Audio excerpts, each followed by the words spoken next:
ប្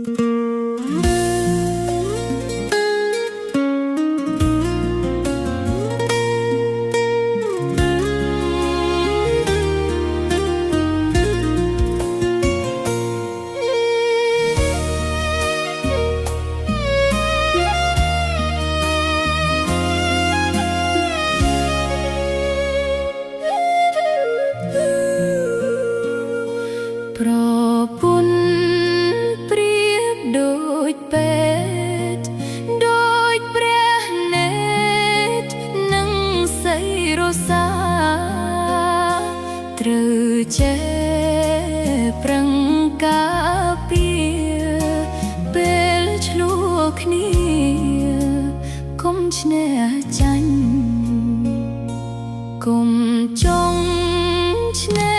ចិត្តស្រីពលហាស្ដីកុំអើអញមនុស្សស្រីបើស្រ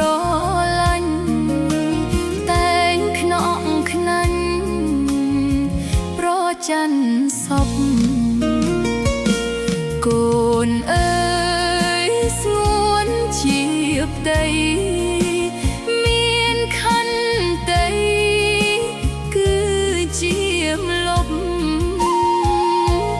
កុំអោយ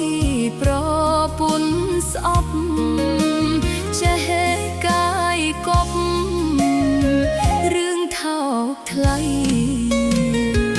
មនុស្សស្រី